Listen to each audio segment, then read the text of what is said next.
This way or this way? This way. My name is Jessica Swanhaven and I am a Lielid. A Lielid is a derogatory term. What we are essentially are people who have decided that they don't want to see anymore. And no, we're not blind, we're not visually impaired, and we're not parodying people who are blind or visually impaired. Just as people who go on silent retreats are not parodying or making fun of people who are mute. I'm very sensitive.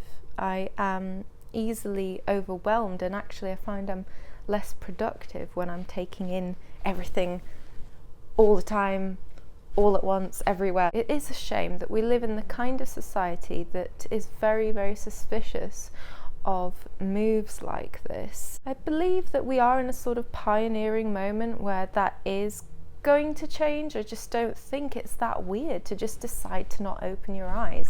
I'm not hurting anybody, except admittedly myself sometimes when I knock into something. You know, as much as one makes choices about what one wants to do in life, you know, if you want to become an astronaut and you are so ambitious and you go for that thing, you know, it doesn't have to be just a profession, but if you want to be a good person, you know, these are kind of aspirations that are positive. But I think one can also have negative aspirations in the sense of denying oneself something.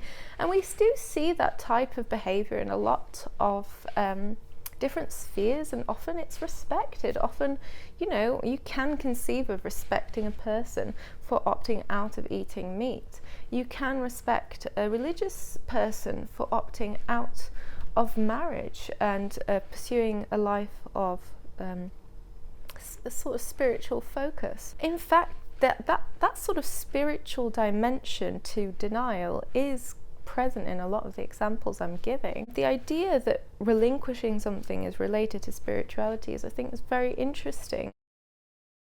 This sort of thing doesn't happen overnight. You don't just necessarily wake up and decide you don't want to see anymore. There were times, you know, when I'd be walking to work and there was nobody else on the street, and I don't know if you've tried this before, but I would just close my eyes while walking, and obviously, for fear of banging into something, I would open them again 5 seconds later.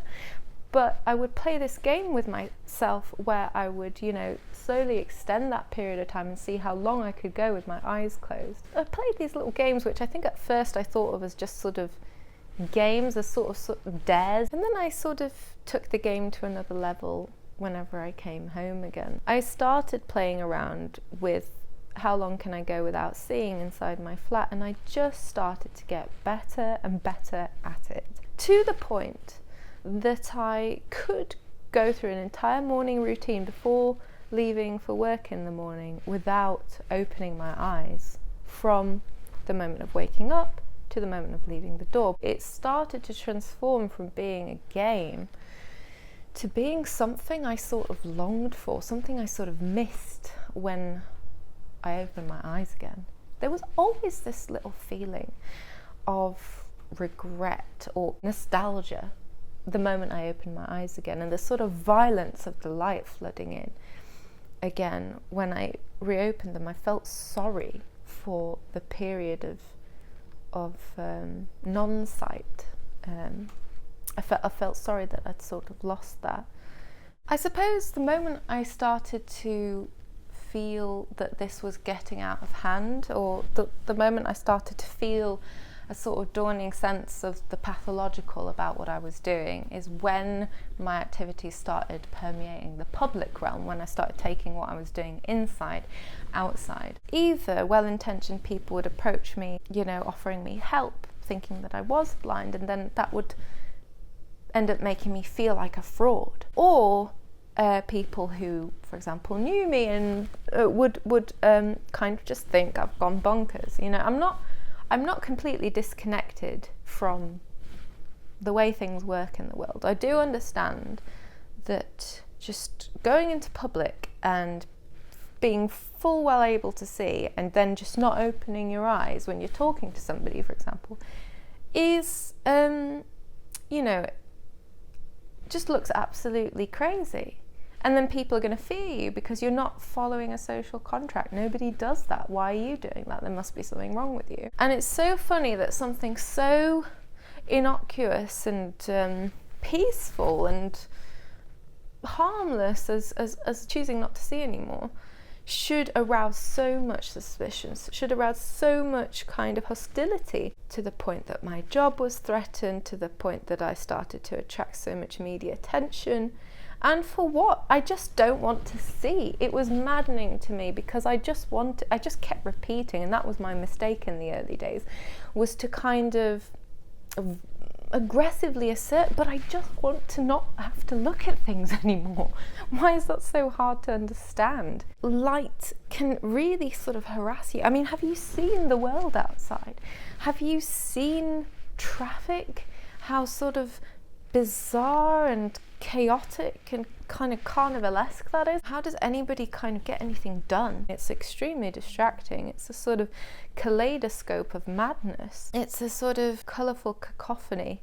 It's a nightmare is what it is. That's not to say that I believe everybody should live the way that I do. I think that would be nonsensical. I think it's a very personal choice. I think it is reflective of my personality and the kind of information that I prioritise. And as we enter these kind of overwhelming times, you know, I think one has to become a little bit more selective about the kind of information one wants to receive.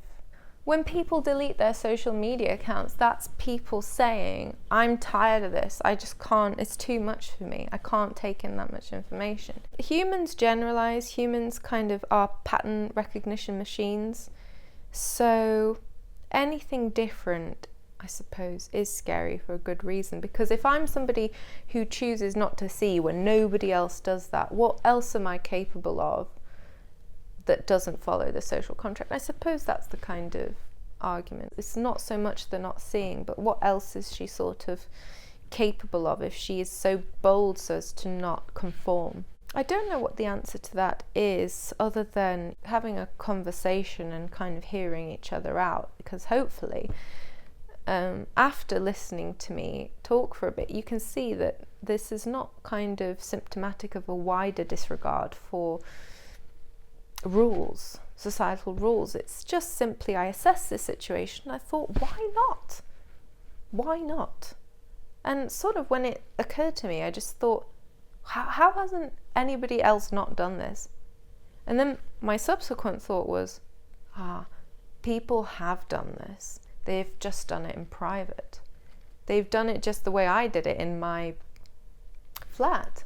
I'm positive that I'm not the only person that has not played that little game with herself of seeing how long she can go about her business without looking. Information saturation has reached that point where certain people are going to start opting out of certain types of information. And you're going to see it not only in terms of sight, but in terms of other sensory input as well. People will opt out of listening. People will opt out of certain types of reading. You may have heard your friends talking about this. A lot of people have stopped watching the news because everybody's overwhelmed. So why not be a little bit more intentional about it? Look at your whole kind of portfolio of sensation and be more kind of deliberate about what you want to prioritize. I think in the world we live in today, I think literacy is incredibly important. I think politics is incredibly important, and I don't want to opt out of that.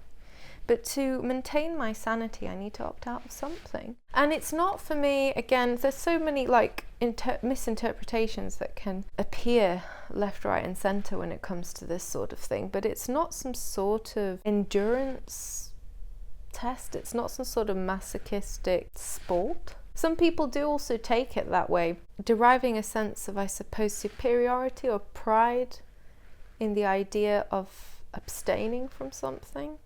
I am not self-flagellating in order to be kind of rewarded for, or compensated by some kind of higher power. It's actually much more selfish than that. There are many situations in life where when you give something up, you get an abundance of something else. If you give up smoking, you get an abundance of lung capacity.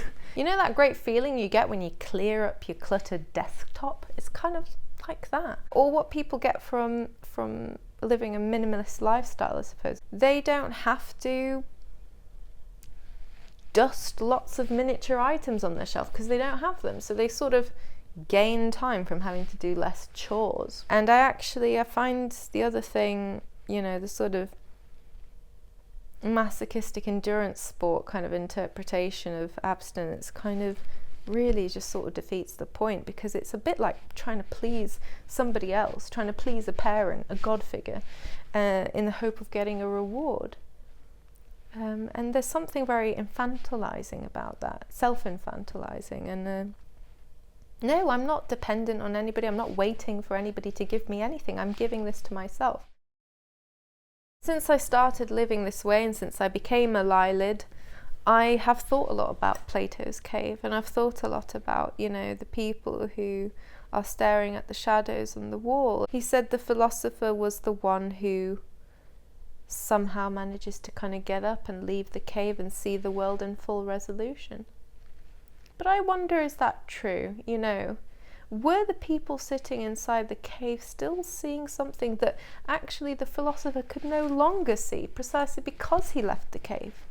He left the cave and now he cannot see the shadows. His senses are flooded with light now, destroying his ability to see what the population in the cave sees. I feel like this parable of his, this kind of allegory, has become a sort of North Star in my day-to-day thinking. I am the inverse of what he talked about. I'm the philosopher that went back into the cave. Except, funnily enough, I live in a world in which everybody else is outside of the cave and I'm alone in it.